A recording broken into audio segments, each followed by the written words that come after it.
As my former company commander would say, the enlisted are quite rowdy tonight. Very, very much so. Very much so. Welcome to the Smoke Pit. Hey. My name is Dan Sharp. I am your host, Marine Corps infantry veteran. My co-host, Mike Sensi. Mike Sensi here, active duty Navy. A veteran of multiple deployments, both real and fictional. Whatever I choose to decide that day. Speaking of real and fictional, I was at the 7-Eleven. Oh, okay. And I like to preference the fact that we don't endorse anything that we talk about in the show. Okay.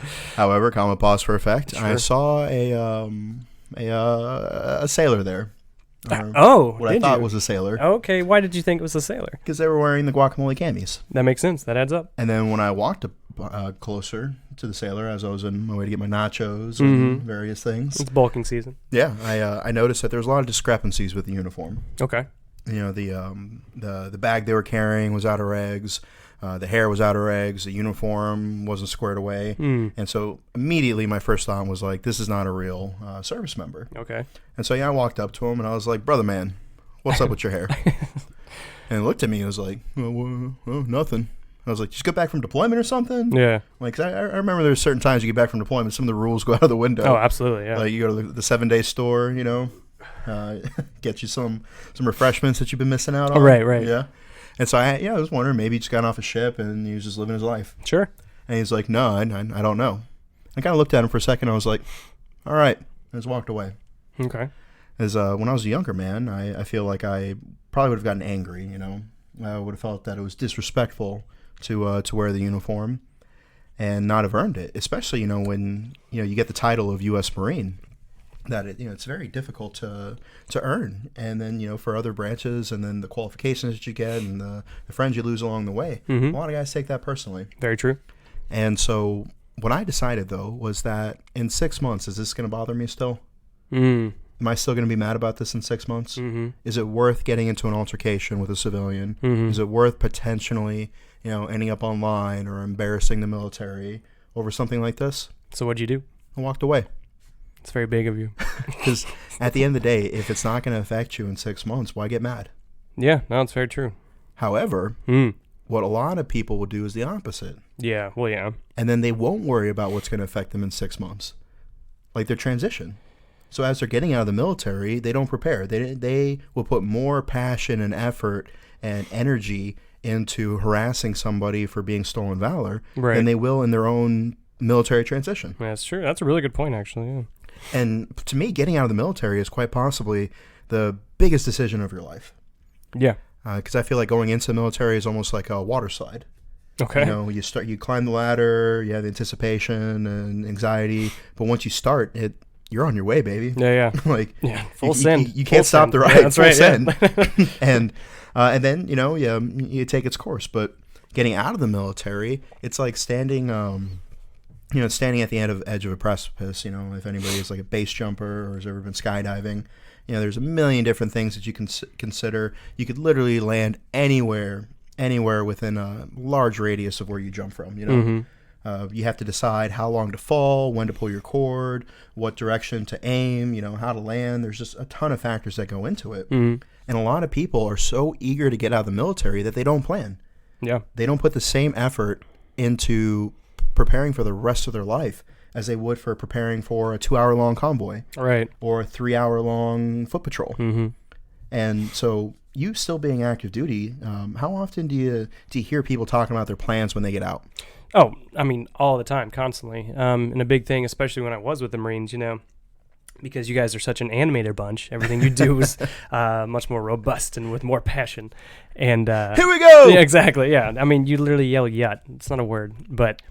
How dare you? Okay, how dare you? I'm just going to attack the Marine Corps right now. No, but I mean that because, all the Lance Coolies that have been in for 2.5 years think they know it all, and they're like, I can't wait to get out. I'm salty. I can't wait to get out. And they're so passionate about, being dirtbags, their last year just because they want to be or they can, and they finally get that DD-214, and then they're skipping out, of whatever base you're on, and they leave, and they go, oh, I really didn't plan for this at all. Like, this is real. I talked about this for so long, and I built it up as a big dream, and now that it's happening, I don't know what to do. So that happens every single day. Yeah, and you made a great point. They build it up so much, but it's the idea of getting out rather than the execution. Very much so. It's kind of like, you see that that commercial for the local burger joint, and that sandwich looks so great and so amazing and so tasty, and then when you finally get there, it looks like a bag of smashed potatoes. Oh, 100%. Yeah. Like you specifically asked no onions. They put extra onions on there. It's a whole onion. Yeah, because you know what? We just don't want you to be happy. It's probably an infantry marine who didn't plan for himself. That's right. And he sees you with your gung-ho motivate t-shirt on. He's like, onions. Yeah, it's like... take that, you pogue. At least I'm not a pogue as he's flipping a burger.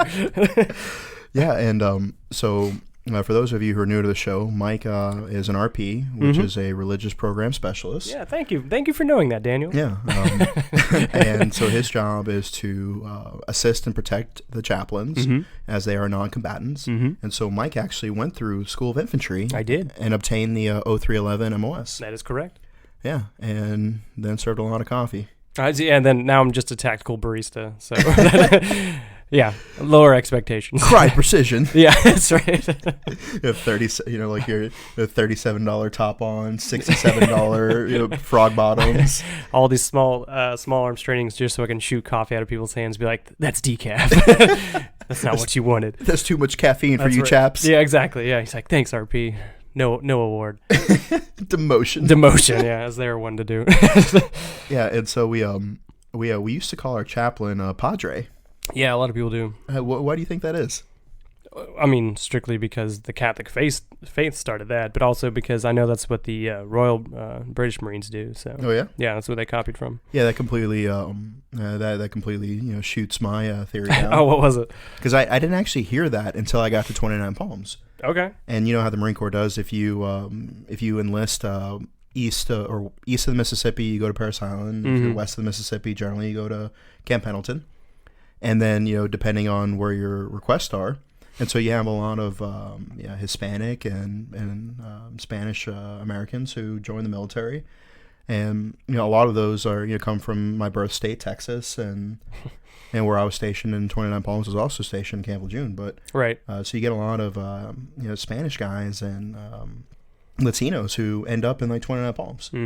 And so that's the first time I ever heard it, Oh, okay. Yeah, because the chaplain comes around and one of my guys was like, "What's up, Padre?" Yeah. And I was just like, "Okay, a little belligerent." Yeah, But yeah. I'll allow it. But I'll allow it. Like I will haze you slightly less. Slightly less than the other non-Spanish speaking. That's fair. I'm glad you've assimilated this much. That's right. Yeah. Yeah, because my mom's side of the family is from Puerto Rico, and we had a guy in boot camp who was from the same region, didn't speak any English.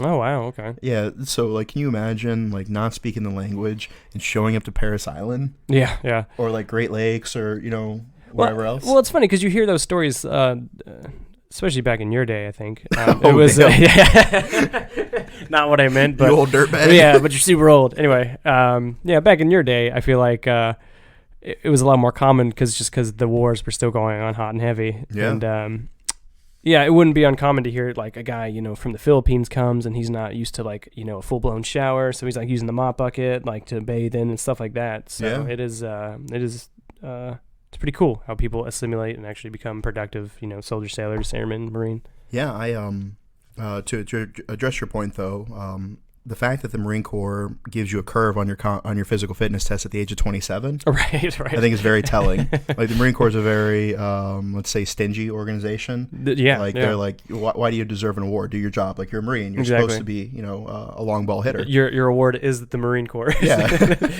Yeah. I remember the guy at MEPS was like, I was like, is there a bonus for my job? He was like, we shouldn't have to pay you to be a United States Marine. Yeah. And I was like, and I just ran away.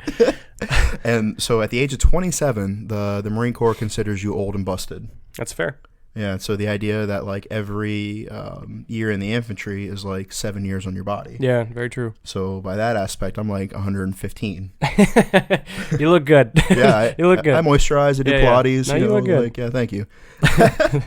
And then secondly, to that point, you have people who come from all walks of life and all over the country and all over the world, and they assimilate, And that's one of the greatest things about the Marine Corps is you join the Marine Corps. It doesn't join you. Very much so. And so now everybody has to get along and work together. And you get to hear all these cool stories about people's cultures and like listen to like their music and eat their food and visit their families and learn to dance to their to their culture's music. You know? Absolutely. It is truly like the best melting pot because it's like all these different culture stuff coming together to achieve one common goal, and that's to serve. So. And it's also great because it really humbles you. Oh, 100%. And it puts a lot of you on the same platform because I mean, as like. Granted, after your like first deployment or your first couple years in, you become that senior lance corporal. Right. Like you're on a different level. Yeah. Which for those of you who don't know, a senior lance corporal is generally somebody who's either deployed or holds a billet of somebody higher. Because the Marine Corps does a great job of delegating leadership to the lowest level possible. Yeah. Which is good. Yeah, no, 100%. Until you get your paycheck. Right, yeah. Not getting paid enough for this. Yeah, you're just like, oh boy, I love being a Marine. I'm Semper Fi feeling it. And then you get your deposit. Take your $200 and go away. Oh yeah, by the way, you have to spend half of that on this gear inspection. Exactly. And haircuts. And you have duty. Yeah, but despite all that, some of the happiest moments of my life were in some of the worst conditions. Yeah, absolutely. There's plenty of memories that I have just seeing, these young devil dogs and their smiling faces. Yeah. They're completely dirty and like they're sweaty and like their hair sticking to their forehead. You know? And they're just out on, in the field or deployment or whatever the case is. You look over this guy, he's got the biggest smile on his face. Yeah. Like, hoorah, gung-ho, motivate. Right, yeah. Like, hey, warrior, how you doing? Yeah. Like, oh, Sergeant, I'm doing great. Living the dream. It's actually making me pretty nostalgic. I'm not even going to lie. But, and like, the best thing about that, though, is you look at this kid and he's got nothing, Yeah. Like, he's hardly got any money in his bank account. He's got a dangerous job. He's in an austere, unforgiving environment with harsh conditions, surrounded by enemies on all front. And he only has two things. One, the rifle in his hand, and two, the knowledge that his boys have his back. Yeah, 100%. And then once you get back from deployment, you turn in that weapon, and everybody goes home on leave for 30 days. And the only two things that you had in this entire world are gone. Yeah. And it's very difficult. It's very difficult, yeah. Yeah. Whether you deploy to a combat zone or not, like deployment is a deployment. I will preach that all day. And upon returning, just like you said, it is rough because you take away those things that had your security and just brought you joy, and then you legitimately turn it in. So it's a tough transition for redeployment. People don't talk about that enough. Yeah, and that was a great point you made. Because I have 5 sea service deployment ribbons. 3 were to, I guess you could say all of them technically were to OIF or OEF deployments, but 3 were to either Iraq or Afghanistan, then 1 was to Jordan and 1 was to Cuba. And so I'm like, I deployed to Cuba, and like, that's not a deployment. I cannot stand that. And I'm like, oh, I'm sorry. Are you the governing authority of the DoD who determines what deployments meet stipulations? Yeah. Well, no. So you're not. So the people who decide what a deployment is gave me a ribbon for this. Exactly, and it's like so get a parade rest boot. Well, 100%, because like it doesn't matter if you're going to a combat zone or not. A deployment dictates you're deploying from the United States. You're leaving your family and friends behind to go support whatever mission you're supporting. Like, it doesn't have to be a gunfight every single day. You could just go to Okinawa or Korea. You're still deploying. It's not a combat deployment, but it's a deployment. You know what I mean? I agree with that. You're still packing a sea bag and leaving everything behind. Exactly. Trusting that your significant other will be waiting there with a full bank account when you get back. And they always are. They always are. I have several questions. Yeah, this is... but EP, this is killing me, just so you know. And so and that's a very important distinguisher. Yes. Because I know people who are like, yeah, I'm a combat veteran. Like, yeah, okay, you deployed to combat. Did you see combat? Right. And so it's like you kind of get in a little bit murky area. But if you're like, yeah, I deployed here, I've even with everything that I've done, I've never been the type to be like, oh, that's not really a deployment. Right. Like, no, dude, like, why do your accomplishments feel threatened by other people's accomplishments? Right. You obviously aren't very proud of yours if you're being threatened by other people's words. So. Yeah. This was actually a debate I had, well, not really a debate, more of a discussion the other day, in that a lot of people, they deploy to Iraq, Afghanistan, or wherever, and they say they're a combat veteran, but they never left the wire. Now, there's a difference between being a combat veteran and a war veteran. You can be a veteran of Iraq, Afghanistan wars, but doesn't mean you're a combat veteran. You know what I mean? I get that. So to an extent, yeah. so a lot of people, and I'm not being like, oh, you know, he or she's a fobbit or any of that nonsense. It's just your job's your job. Who cares? But a lot of people like to be like, well, I was there. It's like, okay, cool, you were there, and that's great. But if you never left the wire, you never returned fire, maybe you didn't even get mortared, like you're not a combat veteran. Because I know a lot of people, especially in the Navy, what really irks me is they distinguish themselves as combat veterans because they supported OEF, OIF, all that, and it's just like, okay, it's like, well, I was off the coast of Iraq or whatever. It's like, cool, but you're not a combat veteran. That's such a different title to have, but that really irks me because a lot of people, and now like the Navy has been known to give out the combat action ribbon for like ships that come under fire, and that blows my mind. That entire ship staff will get that, and then the Marines on board won't.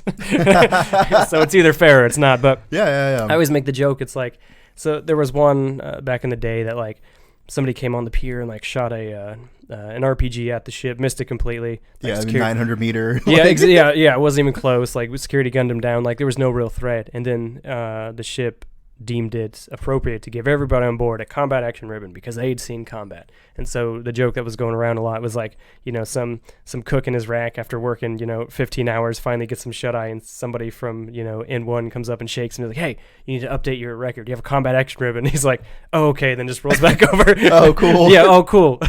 Yeah, meanwhile, there was a Marine in Marja. Right. Exactly. Whose S1 forgot to run his paperwork. Exactly. That's what I'm saying. It's still bloody. Yeah, right, yeah.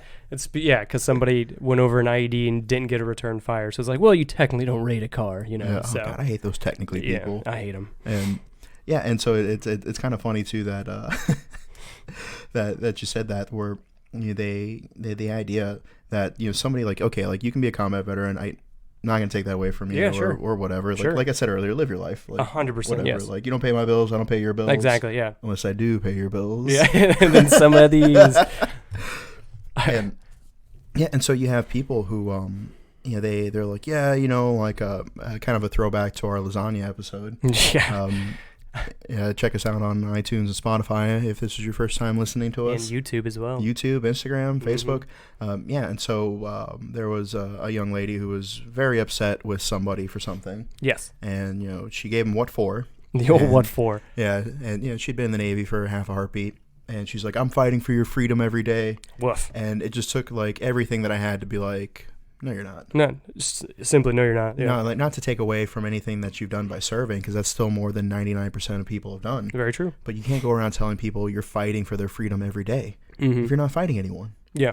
Because the idea that like everybody who joins the military is a hero is ridiculous. That's absolutely ridiculous. Some of the best people I've ever met in my life were either military veterans, and some of the worst people I've ever met in my life were either military or veteran. Usually combat veterans. Just throwing that out there. Yeah, and so like the idea that everybody who serves is a hero, like I get it. Yeah, we all love seeing the Super Bowl commercials and right, having like the specials and the deals where you save money and stuff. But like right, the idea that like your service gets you pride in yourself, pride in your country. A few benefits that you do right from the VA, and then that's it. Yeah, like you don't serve expecting that you're going to be able to benefit off of this continuously in different manners for the rest of your life. Yeah, you know what I mean. And then like people who are just be like, oh well, my brother's in the military. Do I get a military discount? Yeah. Like that blows my mind. Yeah, well, people just in general like the whole like, well, what's in it for me? And the military culture really highlights that because it's supposed to be a selfless act by, joining the military, but it's still full of selfish people, unfortunately. And so you kind of have to split the difference, because there'll be a lot of people out there that, they'll go through extraordinary things in their life in the military, and they'll get out, never talk about it, never ask for anything. They're just going to die face down in the mud in quiet soldierly virtue. That's right. They don't want anything. They don't want any special consideration. Like I'm not special because I served. And then on the other, end of the spectrum, you have people who, spent 2 weeks before they got kicked out, and they're still asking for military discounts. Yeah. And so you kind of have to ask yourself, like, where's the happy balance? Yeah. No, that's true. I don't think we'll ever find it, unfortunately, but I'm always looking. So like the Marine Corps leadership principles teach us, you want to know yourself and seek self-improvement. Absolutely. And so as you're trying to discover what your happy balance is, your find your center, just to become more of a complete warfighter, you have to ask yourself several very hard questions, because you're not always going to have the right answer. You're not always going to know everything. But at the end of the day, what really matters is your ability to find a solution, your ability to improvise, adapt, and overcome. And our former Secretary of Defense, a man many of you may know, a little name of Jim Mattis. Wah, wah, wah. Have you ever heard of him? A little bit. Yeah, okay. Yeah. For those who've been around, he recently did an article in the Wall Street Journal where he said something to the effect that the Marines teach you, above all, how to adapt, improvise, and overcome. But they expect you to have done your homework. You must have mastered your profession, because, and I'm paraphrasing, amateur performance is unacceptable. He used a $10 officer word. Yeah. That I had to Google. Yeah. And so I figured if I had to Google it, then the knuckle draggers listening to this, they stood no chance. Yeah. But, not to take away from the message, though, is that, you have to be the type of person that seeks answers, that if there's a problem, you try to solve it. Yeah, and so the idea that amateur performance is, I'm going to try to say this word, anathema. I think that's what it is. Atlanta. Atlantis.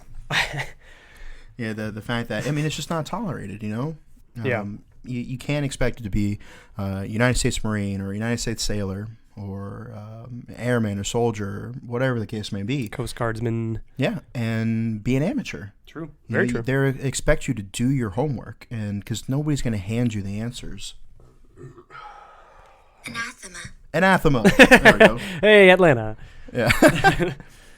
And so to kind of bounce off that, there's going to be chances that you have to take in life. You're not always going to succeed, and sometimes the penalty for being unsuccessful is unfortunately other people's lives. Yes. But that's just the burden of leadership, and you have to take the gravity of that appointment with the utmost severity. And because if you always try, you always have the possibility of winning. But if you always quit, then you always will fail. And the regret of not having the courage to even try is often worse than trying and failing. Very true. Especially when it comes to supporting units and other people that rely on you. There's going to be times where you're afraid to do the right thing. And whether it be charge a pillbox or set the example or correct somebody who's in the wrong, you're going to be scared. Yeah. And it doesn't go away.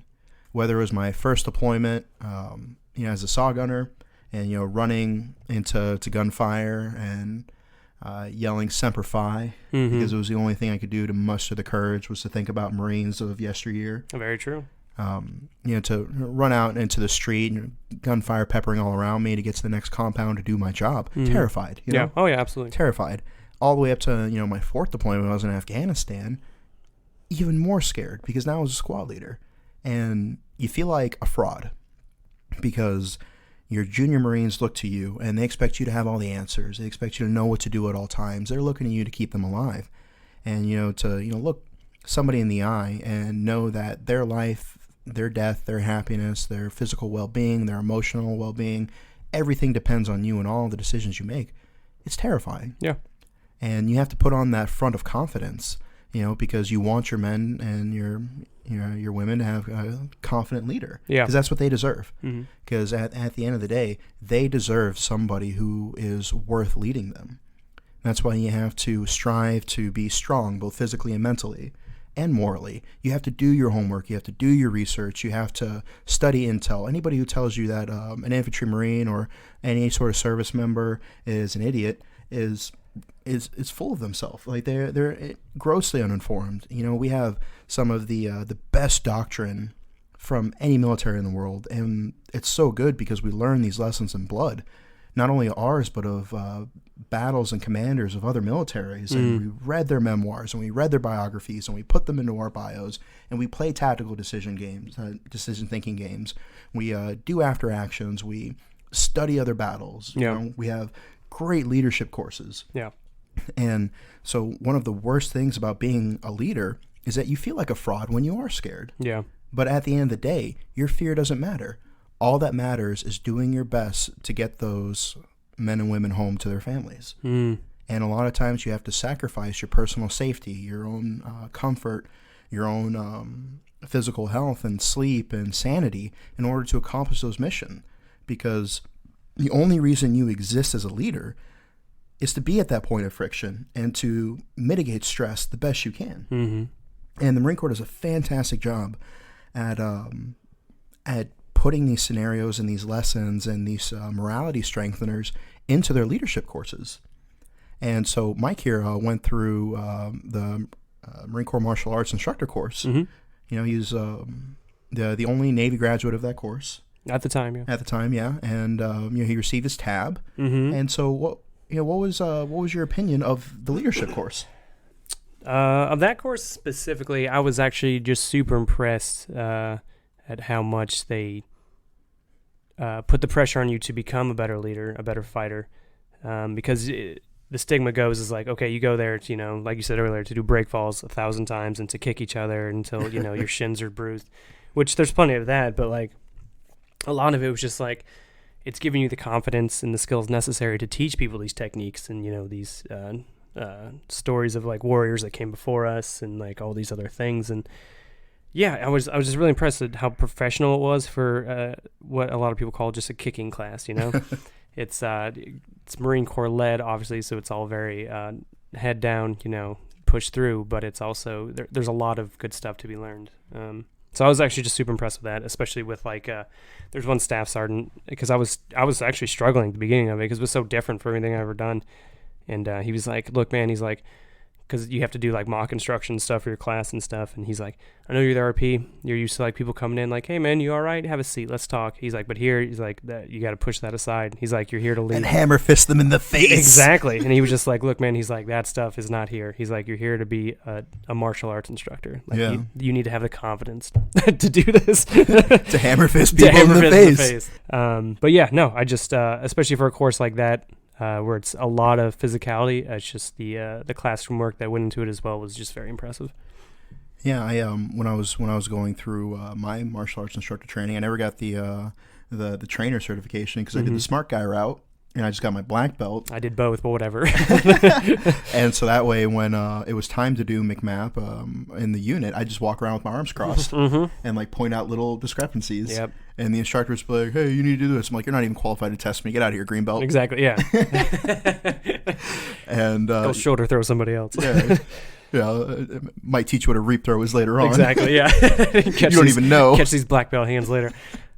Yeah, and so I did the smart guy route, but it was at Quantico. It was at the Martial Arts Center of Excellence, which, oh boy, that was a tornado of pain. The old mace. Yeah, and so like the thing was is you had full gear on and be like, all right, now here's a water jug. You're like, all right, cool. Like, all right, here's a rubber rifle. All right, cool. Or here's another water jug. I'm like, okay, weird flex. Yeah. But you could have just led with 2 water jugs. But the fact that you broke it up like that just kind of seems like you're trying to break me down mentally. Right. And they're like, oh, and here's a training dummy. It weighs 150 pounds. You're like, okay, cool. Yeah. And they're like, all right, here's a pull-less litter. Yeah. And they're like, but you can't use it. I'm like, okay, okay. Yeah. Again, odd flex. Yeah. And they're like, all right. So now here's this crazy scenario. Yeah, it's always so over the top. Yeah, so over the top. And then you get through it. You're struggling. Everything hurts. You know, sweat's just burning your eyes. And you finally get to like your like quarter of the way point. Yeah. Yeah, right. And then like you come around the corner and there's some plaque there. And it was like, you think you're tired now? Well, you know, PFC Jackie Lucas was only 14 when he enlisted in the Marine Corps under false pretense. He snuck up on a ship, and by the time he got out to Iwo Jima, he had just turned 17. He took a rifle off a dead Marine, and then he jumped on 2 grenades and saved his fire team's life. That was all like before breakfast. Yeah, he was only 17. Yeah. And you're like, oh, man, like I'm terrible and I'm weak. Like, how am I struggling with this? Yeah, which it is funny because, like, all those scenarios are so over the top when you're doing them, but then you take a step back and you're kind of like, oh wow, this is, you know, what this person went through. Yeah. It's a lot. Like when I did my first jump, I was scared because like, well, I wasn't scared. Actually, a lot of people were scared. I was fine, but I was nervous. You're really scared of looking good. Yeah, looking great. And you know, they open that jumper door and you can hear the wind and you feel it and you're like, oh, I'm about to jump out this door. And This is a jump. Like, we're jumping. I'm in a plane. Like, and, we're high up. Yeah, and so I'm looking out the door and I'm using military equipment. And so I'm hooked up, just standing there, you know, covering my reserve because I'm a good paratrooper. And we're about to go. I know this sounds ridiculous, but he's not stolen valor. Yes, he is FMF qualified. Yes, he's a martial arts instructor. Yes, he is jump qualified. All right. I know this sounds ridiculous, but just trust me. Wait for the book. I have verified. Okay, that's true. I hired a private investigator because I didn't believe it at first. This adds up. And so I was kind of the same way in that, where I was just like, oh man, and like you can kind of feel your knees going weak and stuff, but at the same time, in the back of my mind, all I can think of is like, man, think of the dudes who did this into combat. Like, I had to like visualize like there's like gunfire and like people falling out, and like the people that did this had such intestinal fortitude. Like they just closed their eyes and they went with the mission. So I was like, I can do this at Fort Benning. You know what I mean? Like that's an easy day. So. Yeah, because I mean, to be fair, nobody in the Army has a combat jump right now. That's true. Sweet bird. Yeah, airborne's irrelevant. Yeah. Good luck with your blown out knees and back. Being crippled by the age of 23. It's weird for a grunt to say, but oh wow! I'm on both sides of it. I thought we were friends. Yes, we are best friends. Yeah. It's true to your point. Yeah, true to your point. And also, if you don't know, Jackie Lucas, he actually did jump on 2 grenades. He survived. He was awarded the Medal of Honor. Yep. And then he went airborne. Yeah, he did. And he jumped and his parachute didn't open. Real story. Look it up. And his platoon commander, because he said he was doing this to get over his fear of height. Like, this man pulled 2 grenades under his chest, but he was scared of heights. Yeah. That just tells you, like, everybody has fear. 100%. And so he jumped out. His parachute didn't open, and it was a low jump. It was one of the first ones, you know. And it's not like skydiving. Like airborne jumps start off like very low. Yeah. And because it pulls your line for you as soon as you go out, so that your parachute immediately opens. Not that you're going very slow, very fast, but like, I mean, you're going super fast. Yeah, that's what I meant. Like, it's not like you're going very slow. You're still going fast. When you hit the ground. And so his platoon commander was like, he was the last one out, but the first one to hit the ground. I love it. And he survived. I love it. Of course he did. And then he died of like some ridiculous, like melothelioma. Lupus. Yeah, like he didn't seek financial compensation when he should have. Yeah, it was combat earplugs. Yeah, some ridiculous disease. Yeah. That he probably got from drinking the water on some base, 100%, yeah. And so... And you get there and you read the citation. Now you just feel like a dirtbag, really feeling tired, and like you slept in a warm bed the night before, like you had a hot breakfast that morning. You took a shower, yeah, and then you get slayed again, and you get to the next one, and they're like, I think it was Colonel Fox. EP Mike, can you look that up? Colonel Fox, our executive producer, ladies and gentlemen, Michael Stedman, Army veteran, combat engineer. Actually,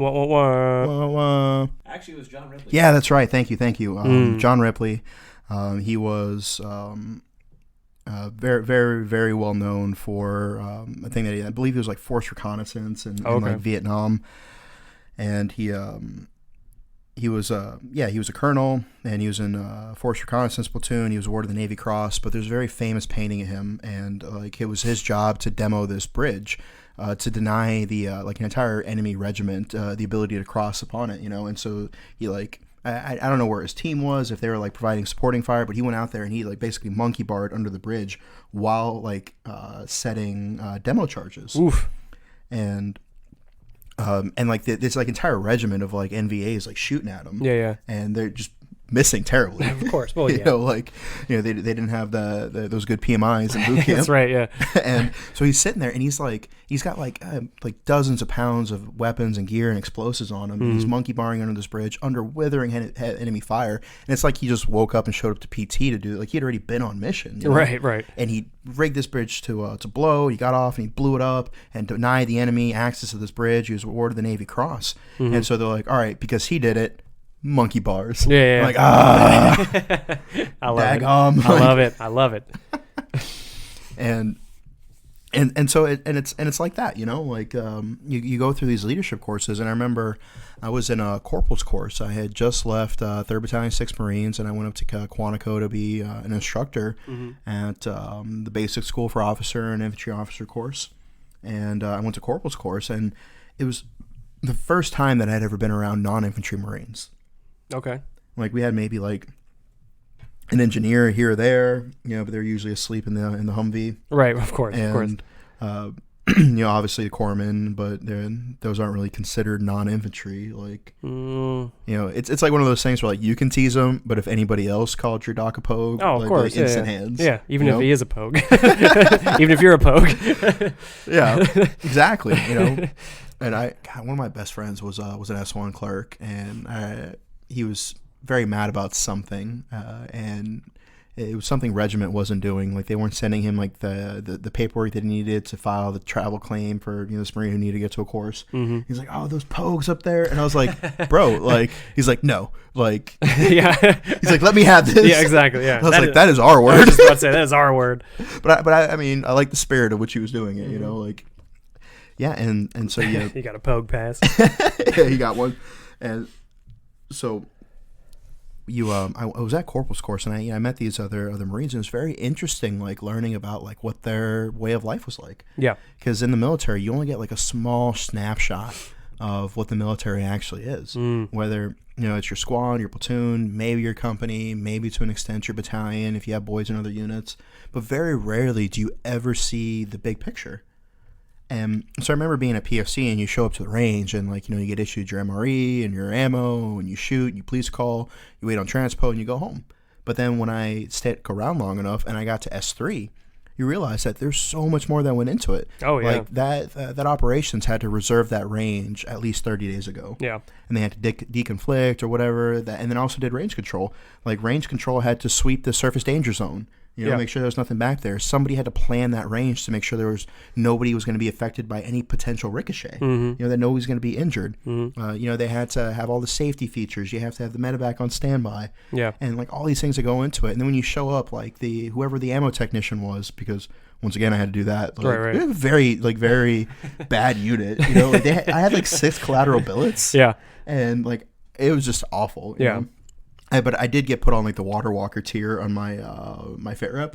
I was very nice. Oh, very nice. Yeah. Usually you don't get rewarded. Yeah, exactly. But so you have the ammo system, and like each individual round has what they call a DODIC. I think Department of Defense identification code. Mm-hmm. And so if you like look at the ammo cans, like you have the different DODICs. Like this one is a Mike 8 55 Alpha 1. Mm-hmm. And I think 5.56 was like an Alpha 6.3. It's been a while. No, I don't know. And so you have that, and then like Alpha 6.2 was like the blue tip 5.56, which you could only shoot on certain STZs, and vice versa versus green tip. Yeah. And the blue tip ones were like biodegradable, low velocity rounds. Yeah, yeah. And so like somebody had to request that, and they had to do allocations, and they had to do reconciling, and all this stuff. And so it's like there was so much stuff that went into just a little PFC me going out there and doing a couple okay, time to go home. Yeah, yeah. Like that range was lame. Exactly. Yeah. Like, here's your 12 rounds. Shoot at that tire. Yeah. RP had to bring coffee. We're all doing stuff. Yeah, and so like I started to learn more about this because I think it was Sun Zhao said like for every 1 wagon of troops you have to have 10 wagons of logistics to support them. And so I have all the pride in the world in being an infantryman. Because at the end of the day, the last 100 meters of any battle will always belong to the infantry. Mm-hmm. The poor, bloody infantry is what they used to call them. And because at the end of the day, it's a terrible life to live. Yeah. But however, you can never be arrogant enough to assume that you can do things on your own. Because at the end of the day, if the mechanics didn't fix the helicopters wouldn't be able to fly to give me close air support to pick up my friends who are wounded. Right. And where would we be? And so the fact that the Marine Corps is like 180 some odd EP, can you look that up? How big the Marine Corps is? And only like 30,000 of that is infantry. Mm-hmm. The fact that like only 1/6 of the Marine Corps is actually infantry just shows you how much logistic support has to go into placing that warfighter. Yeah, 100%.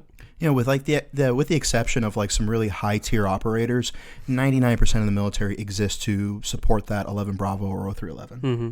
Like, yeah, there are a couple cool guys with beards that go out and do stuff that, is more national security interests. But as for the other 99% of the military, Marine Corps has 186,000 active duty and 38,000 personal reserve.